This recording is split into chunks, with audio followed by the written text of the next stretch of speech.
بسم اللہ الرحمن الرحیم۔ بچوں، آج میں آپ لوگوں کو اسلامیات شروع کراؤں گا۔ اس سے قبل یعنی اس سے پہلے چند باتوں کا جاننا نہایت ہی ضروری ہے۔ نمبر 1، آپ جس کتاب کو شروع کرنے جا رہے ہیں اس کتاب کا مکمل یعنی پورا نام کیا ہے؟ نمبر 2، آپ جس کتاب کو شروع کر رہے ہیں اس کے رائٹر یعنی لکھنے والے مصنف کا نام کیا ہے؟ ٹھیک ہے، تو آپ جس کتاب کو شروع کر رہے ہیں اس کا پورا نام ہے ہند آسان اسلامیات۔ ٹھیک ہے، اور اس کے لکھنے والے کون ہیں، رائٹر کون ہیں، مرتب کون ہیں، کس نے اس کتاب کو ترتیب دیا؟ ان کا نام ہے پروفیسر عبداللہ۔ ٹھیک ہے، اسے یاد رکھیے گا۔ اب آئیے دیکھتے ہیں سبق نمبر 1، مدنی زندگی۔ مدنی زندگی اسے کہتے ہیں جب آپ صلی اللہ علیہ وسلم اللہ کے حکم سے مکہ چھوڑ کر کے مدینہ چلے آئے، اور وہ جو زندگی رہی اسی کو کیا کہتے ہیں؟ مدنی زندگی۔ دیکھیے اس سبق کے اندر مکہ سے لے کر مدینہ تک آپ صلی اللہ علیہ وسلم کے ساتھ کیا کیا ہوا۔ آپ صلی اللہ علیہ وسلم کی پیدائش مکہ معظمہ میں ہوئی تھی، اور جب 40 برس کے ہو گئے تو اللہ پاک نے آپ کو نبوت کی عزت سے سرفراز فرمایا۔ یعنی جب آپ صلی اللہ علیہ وسلم کی عمر 40 سال ہو گئی تو اللہ نے آپ کو کیا کیا؟ نبی بنایا۔ نبوت کے بعد جب آپ نے مکہ والوں کو ان کے برے عقیدوں اور بری عادتوں سے منع فرمایا اور ان کی اصلاح یعنی سدھار کی کوشش کی، تو اچھے اور سمجھدار لوگوں نے تو آپ صلی اللہ علیہ وسلم کی باتوں کو مانا۔ زیادہ تر لوگوں نے ان کو برا مانا اور وہ الٹے حضرت محمد صلی اللہ علیہ وسلم کے دشمن بن گئے۔ یعنی جب آپ صلی اللہ علیہ وسلم نے سمجھایا تو بعض لوگوں نے کیا کیا؟ ان باتوں کو مان لیا، اور زیادہ تر لوگوں نے حضرت محمد صلی اللہ علیہ وسلم کے الٹے کیا ہو گئے؟ دشمن ہو گئے۔ آپ کو اور آپ کے ماننے والوں کو طرح طرح سے ستایا، ان پر بڑے بڑے ظلم اٹھائے۔ آخر جب یہاں تک نوبت آ گئی کہ ان لوگوں نے رسول صلی اللہ علیہ وسلم کو قتل کر ڈالنے کی پوری سازش کر لی، تو اللہ تعالیٰ نے اپنے حبیب پاک صلی اللہ علیہ وسلم کو مکہ معظمہ چھوڑ کر مدینہ منورہ چلے جانے کا حکم دے دیا، کیونکہ اس دوران میں مدینہ والے آپ کے جانثار ساتھی اور مددگار بن چکے تھے۔ یعنی جب مکہ میں رہنا آپ صلی اللہ علیہ وسلم کا دشوار ہو گیا، لوگوں نے سازش کر لی کہ محمد کو قتل کر دیا جائے نعوذ باللہ، تو اللہ کے حکم سے آپ صلی اللہ علیہ وسلم مدینہ تشریف لے آئے۔ محمد صلی اللہ علیہ وسلم جب تک مکہ معظمہ میں رہے اس کو آپ کی مکی زندگی کہا جاتا ہے، اور جب وہاں سے ہجرت فرما کر مدینہ منورہ چلے آئے اور اپنی وفات تک یہیں قیام فرمایا تو اس کو آپ کی مدنی زندگی کہا جاتا ہے۔ یعنی جو زندگی مکے کے اندر گزری اسے مکی زندگی کہیں گے، اور جو وقت مدینہ میں گزرا اسے کیا کہیں گے؟ مدنی زندگی۔ ٹھیک ہے،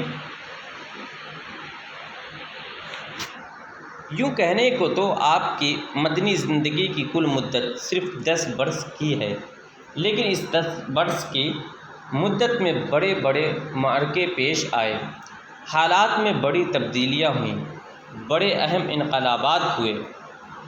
یوں سمجھو کہ مدینہ پہنچ کر بھی اللہ کے رسول صلی اللہ علیہ وسلم اور ان کے صحابہ رضی اللہ عنہم کو برسوں اطمینان نصیب نہ ہوا۔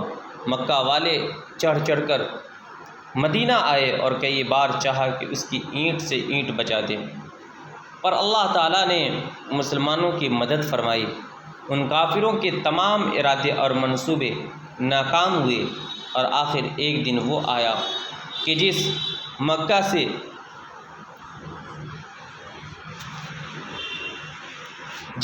سے اللہ کے نبی اور مسلمانوں کے بے سر و سامانی کے ساتھ نکال دیا گیا، وہاں کے لوگ خود مسلمان ہو گئے، اور مکہ شریف جس کو ظالموں نے بت خانہ بنا دیا تھا، پھر اللہ وحدہ لا شریک لہ کی عبادت کا گھر بنا، اور اس پر توحید کا جھنڈا لہرانے لگا۔ حضرت صلی اللہ علیہ وسلم کی اس مدنی زندگی کے پورے حالات تو تم سیرت کی بڑی بڑی کتابوں میں پڑھو گے، یہاں سب حالات لکھنے کی گنجائش نہیں ہے۔ ہاں کچھ ضروری باتیں ہم تم کو بتائیں گے، لیکن ان باتوں سے پہلے اس موقع پر ایک خاص بات اور جان لو۔ کیا جان لو؟ دیکھیے، ہجری سن وہ یہ کہ عربی مہینوں کے حساب سے جو تاریخیں لکھی جاتی ہیں ان میں جو سن استعمال کیا جاتا ہے اس کو ہجری سن کہتے، کیونکہ یہ رسول صلی اللہ علیہ وسلم کی ہجرت مدینہ کے واقعہ کی یادگار ہے، یعنی یہیں سے لکھتے ہیں ہجری کہ 1400 فلاں ہجری، 1400 فلاں ہجری، یہ جو ہوتا ہے یہ وہی ہجرت کا سال جو ہے وہیں سے شروع ہوا تھا یہ ہجری، ٹھیک ہے۔ جیسے ربیع الاول 1377 ہجری کا مطلب یہ ہے کہ اللہ کے رسول صلی اللہ علیہ وسلم نے مکہ معظمہ سے مدینہ منورہ کی طرف جو ہجرت فرمائی تھی، اس واقعہ پر 1376، ٹھیک ہے، یہ جو ہے یہاں 1376 سال کی مدت گزر چکی۔ اسی طرح سال بہ سال یہ مدت بڑھتی چلی جائے گی، ٹھیک ہے۔ آگے دیکھیں، یہ ہجری سن حضرت عمر فاروق رضی اللہ عنہ نے اپنی خلافت کے زمانے میں رائج کیا۔ وہ بڑے عالی دماغ، دور اندیش اور سیاست داں تھے۔ ہجرت مدینہ کا واقعہ تاریخ اسلام کا ایک بڑا اہم واقعہ ہے۔ اس کے ساتھ رسول صلی اللہ علیہ وسلم کی مکی اور مدنی دونوں زندگیوں کا تعلق ہے۔ غالباً اسی لیے فاروق اعظم رضی اللہ تعالی عنہ نے اسلامی تاریخ میں اس سن کو رائج کیا تاکہ اس کے ذریعے رسول صلی اللہ علیہ وسلم کی پوری زندگی کی یاد تازہ رہے، ٹھیک ہے۔ اب دیکھیے یہاں الفاظ اور اس کے معنی، کیونکہ الفاظ کا سمجھنا کسی سبق کو سمجھنے کے لیے بہت ہی ضروری ہے۔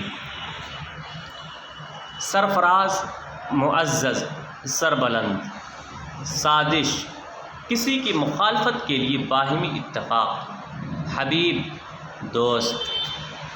اسی طریقے سے ظلم ڈھانا، ستانا، ظلم کرنا، جانثار، جان قربان کرنے والا، وفادار، جانباز، انقلابات، تغیر و تبدل، بنیادی تبدیلی، واحد انقلاب، اینٹ سے اینٹ بجانا، ڈھا دینا، برباد کرنا، بے سر و سامانی، مفلسی، غریبی، محتاجی، بت خانہ، مندر، مورتی پوجا کی جگہ، عالی دماغ، عقل مند، دانا، دور اندیش، عقل مند، دانا، رائج کرنا، کسی چیز کو جاری کرنا، چلانا، ٹھیک ہے۔ تو سبھی بچے اس سبق کی خوب اچھی طریقے سے خواندگی کریں گے اور اس کے بعد ایک صفحہ نقل، دوسرے صفحے کے اندر الفاظ و معنی کو یاد کرنے کے ساتھ ساتھ نوٹ بھی کر لیں گے۔ یہی آج کا آپ کا ہوم ورک۔